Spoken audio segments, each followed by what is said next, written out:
ఖచ్చితంగా ఇప్పుడు cinema promotion చేయాలంటే టీవీ. ఇప్పుడు నెక్స్ట్ లెవెల్ అంటే సీరియల్స్ లో కూడా యాక్టర్స్ వెళ్ళి క్యామియోస్ చేస్తున్నారు, టీవీలో ప్రోగ్రామ్స్ కి వచ్చి ప్రమోట్ చేస్తున్నారు. సో డెఫినెట్లీ టీవీకి అలాంటి కవరేజ్, అలాంటి కనెక్టివిటీ ఉంది కాబట్టి డెఫినెట్లీ టీవీ. ఓకే, సో మీకు తెలుగు వచ్చా? అంటే ఆ సర్టిఫికేట్ మీరు నాకు ఇవ్వాలి.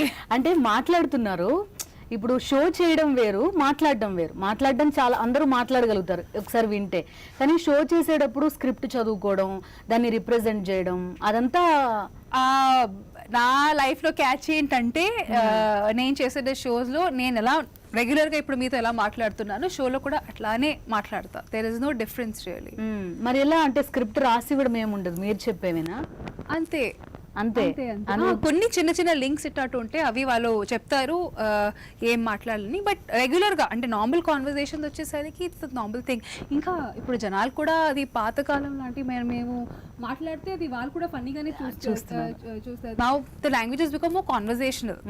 అండ్ అదే కాకుండా చాలా మిక్సింగ్ కూడా అయిపోతుంది. ఇంగ్లీష్ పదాలు వాడుతున్నాము, హిందీ పదాలు వాడుతున్నాము, అన్ని మిక్స్ చేసి అవుతుంది. Now language become very universal. నేను అడిగేది అవును, అదంతా కరెక్టే. అంటే మీరు రాయగలరు, చదవగలరు? లేదు, నేను తెలుగు రాయలేను, చదవలేను. నేను ప్రాబ్లం అయిందా? లేదు లేదు లేదు లేదు no I have never faced any problems. ఎప్పుడు కూడా? ఎప్పుడు లేదు.